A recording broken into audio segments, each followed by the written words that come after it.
গতকালকে ইসলামপুর শহরে পদযাত্রায় রাজ্যের মুখ্যমন্ত্রী মমতা বন্দ্যোপাধ্যায়কে দেখানোর জন্য মানুষের এত বড় জমজমাট যা ভিড়, এই ভিড়ে দেখে মানুষকে অসংখ্য খুশি মনে হচ্ছে যে রাজ্যের শাসক দল কতটা উন্নতির দিকে এগিয়ে গেছে।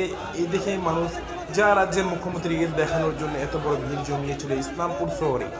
গতকালকে পদযাত্রায় ইসলামপুর শহরে রাজ্যের মুখ্যমন্ত্রী মমতা বন্দ্যোপাধ্যায় 1 কিলোমিটার পায়ে হেঁটে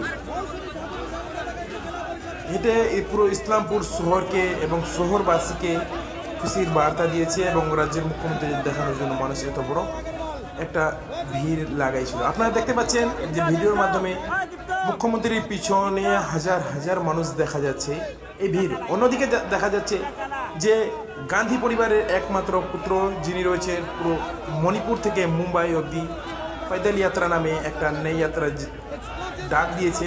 সেই ডাকে মানুষ কিন্তু ভিড় দেখা যাচ্ছে, কিন্তু এই ভিড় রাজ্যের মুখ্যমন্ত্রীর পিছনে যা ভিড় এবং গান্ধী পরিবারের একমাত্র পুত্র যিনি পুরো দেশে এবং সেই যাত্রা করতেছেন, ভিড়ের মধ্যে অনেকটা পার্থক্য দেখা যাচ্ছে।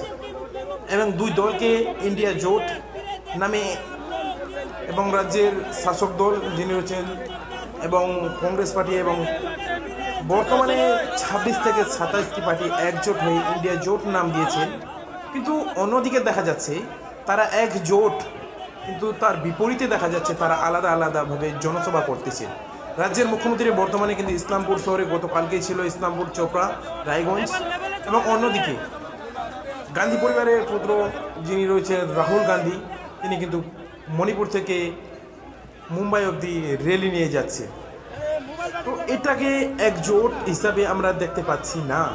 আপনার মনোযোগ দিয়ে ভাবুন এবং দেখুন যে অন্যদিকে কিন্তু রাহুল গান্ধী র্যালি চলতেছে, অন্যদিকে আবার মমতা বন্দ্যোপাধ্যায়